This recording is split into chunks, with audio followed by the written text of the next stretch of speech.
Bonjour et bienvenue. 14e enseignement, la présence de Dieu, l'ébranlement de la conversion. Vous connaîtrez ce qui dépasse toute connaissance, l'amour du Christ. Alors vous serez comblés jusqu'à entrer dans toute la plénitude de Dieu. Éphésiens, chapitre 3, verset 19. Pour Jésus, certains pharisiens semblent ne pas comprendre qui il est. Ils vont jusqu'à penser que Jésus est possédé. Ils disent, il n'expulse les démons que par Béelzéboul, le chef des démons. Matthieu, chapitre 12, verset 24. Ne pas comprendre quelqu'un parfois, comme c'est le cas pour ces quelques pharisiens, cela fait craindre le pire.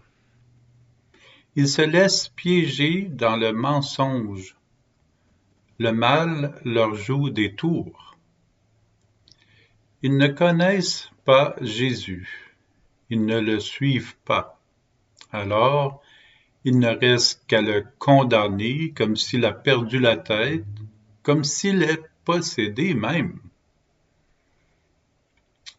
L'inconnu déstabilise et il cherche à être connu. Mais ils réagissent seulement. Ils ne font pas l'effort de l'écouter et de le connaître. Deux choix se présentent lors de l'ébranlement de la conversion nouvelle. Le premier choix est de nous asseoir sur la nouveauté et y réfléchir. C'est exigeant, mais cela permet de faire le bilan et de bien nous situer par rapport aux changements majeurs intérieurs subis. Comme une personne perdue dans la forêt, au lieu de craindre, de paniquer, il y a des possibilités que nous offre la conversion. Il est important de nous arrêter, de nous asseoir pour évaluer notre position et observer ce que nous vivons de si profond avant de reprendre notre route. C'est comme quelqu'un qui nous dévoile une merveilleuse nouvelle. Mieux vaut s'asseoir. Ce n'est pas sage de courir dans tous les sens lorsque nous sommes perdus dans la forêt, ni dans le monde et ni dans l'Église. Il y a le risque de nous égarer dans les incompréhensions des personnes à notre égard et en arriver à penser que nous avons réellement perdu la tête. Et nous pourrions perdre notre orientation dans cette forêt. C'est plutôt le temps de goûter la paix dans la joie de Dieu. Goûtons la paix dans la joie de Dieu. Pensons-y. En Jésus, il est possible de perdre la tête puisqu'elle est retrouvée. Les autres personnes s'adapteront à la version à améliorer de notre personne. Donnons-leur du temps. Nous ne sommes pas changés. Nous ne devenons pas quelqu'un d'autre. Nous sommes une version améliorée par l'accueil de l'amour de Dieu qui circule en nous. Pour quelques pharisiens, il dépasse l'idée que Jésus a seulement perdu la tête ou même qu'il est possédé. Maintenant, ils perçoivent faussement Jésus comme le diable, Satan. La réponse de Jésus est très éclairante en Marc chapitre 3, versets 26 Si Satan s'est dressé contre lui-même, s'il est divisé, il ne peut pas tenir, c'en est fini de lui. C'est important, hein? Si Satan est divisé, il est fini. Il n'est pas infini, il est fini.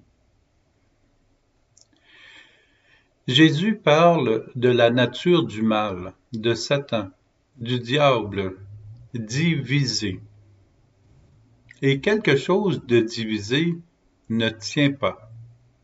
Jésus rappelle qu'il est tout le contraire, qu'il est venu libérer de ce qui est diviseur, sans amour, sans joie, sans lumière. Jésus ne peut pas être divisé, car l'amour qu'il est n'est pas divisible. Le mal ne peut pas être la joie. Or, nous savons que nous sommes près de Jésus lorsque nous sommes dans la joie, la paix, l'amour véritable. Devant Jésus, le mal ne tient pas. C'est merveilleux. Devant l'amour de Dieu, le mal n'est pas. Le mal, c'est seulement lorsque nous nous éloignons de l'amour de Dieu. Jésus est venu pour guérir les fermetures internes qui tiennent éloignés de Dieu, guérir ce qui nous divise de notre relation à Dieu. Jésus, par sa présence, élimine, éradique, détrône le mal, simplement par sa présence. Le blasphème contre l'Esprit, c'est celui qui ose éloigner les personnes de l'amour et de l'alliance avec Dieu. Le blasphème contre l'Esprit, c'est celui qui ose éloigner les personnes de l'amour et de l'alliance avec Dieu. Des personnes aussi éloignent de l'amour de Dieu. La confusion part du principe du grand mensonge de dire que Jésus est Satan, et cela peut empêcher la conversion des personnes à l'amour de Dieu. Le Fils Jésus nous garde dans la vie, sans division, sans mort, sans mot, MAUX, avec la promesse de l'éternité. L'éternité en Dieu, nous la vivons en ce moment avec Jésus. Ce prochain passage énonce la disposition de la foi. Psaume 84, verset 9. J'écoute. Que dira le Seigneur Dieu? Ce qu'il dit, c'est la paix pour son peuple et ses fidèles. Écoutons, soyons attentifs à ce que dit le Seigneur Dieu dans notre cœur. Pour être attentifs, nous tournons notre foi et notre cœur comme un récepteur vers le cœur de Dieu. Son cœur est semblable au satellite qui lance le signal. Encore faut-il placer notre cœur sur la bonne fréquence pour capter Dieu et non pas tourner vers des canaux illusoires et des mensonges dont les ondes altèrent la réception. La coupole de notre cœur, ajustée au cœur de Dieu, dans la bonne direction, recevra les signaux de son amour. Si nous n'écoutons pas, c'est possiblement parce que nous sommes troublés, nous sommes ailleurs. Nous sommes peut-être en guerre contre notre propre cœur. Nous ne voulons pas entendre l'amour de Dieu qui bat dans notre cœur. Pendant cette guerre contre l'amour de Dieu, c'est la détresse, la perte d'énergie, le manque de paix. Écoutons ce que le Seigneur dit dans le silence de notre cœur. Nous pensons ne rien entendre? N'empêche, Dieu nous parle tout de même. L'expérience fleurira notre écoute. Comptons 5 secondes et augmentons graduellement, de semaine en semaine, le temps que nous allouons à l'écoute de Dieu. Ajustons le battement de notre cœur au cœur de Dieu. Dieu nous offre sa paix, la paix pour sa famille et ses enfants. Arrêtons-nous, soyons à l'écoute. Aimantons-nous à celui qui nous propose sa paix et son amour.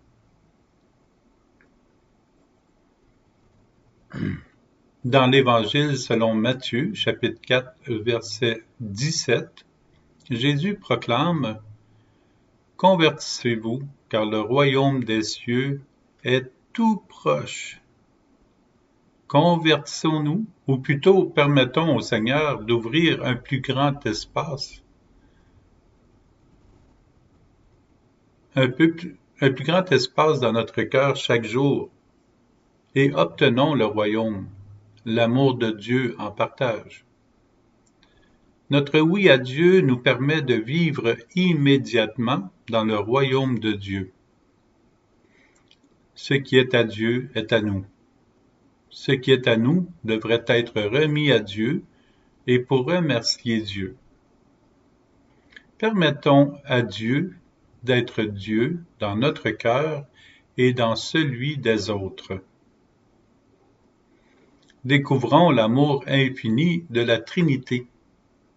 Nous sommes conviés à une merveilleuse communion, accueillir l'amour de Dieu et le vivre pour une transformation progressive de notre personne vers un mieux-être, une vie libre enfin, et un retour garanti à Dieu.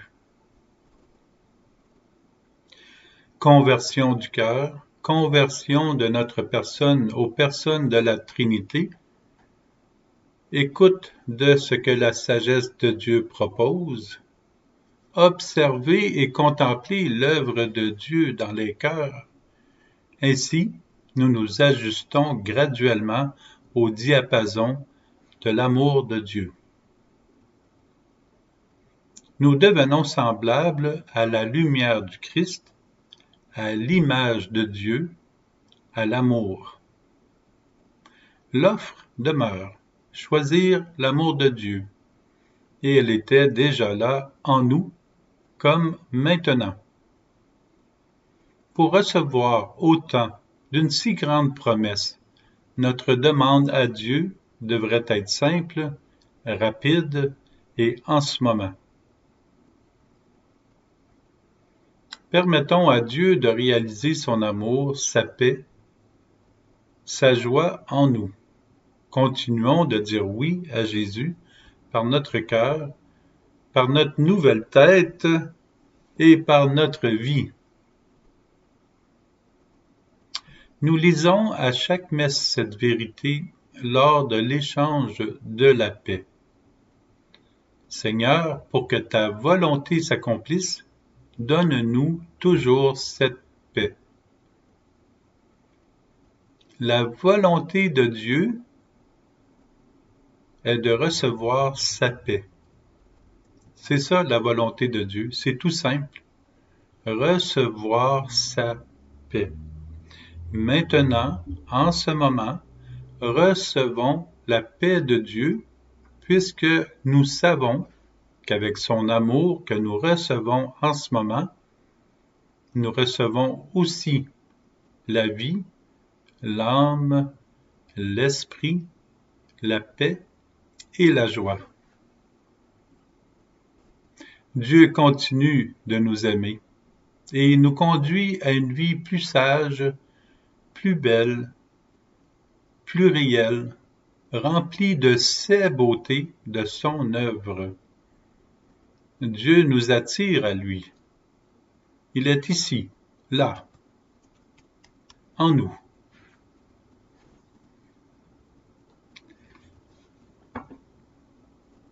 À la prochaine!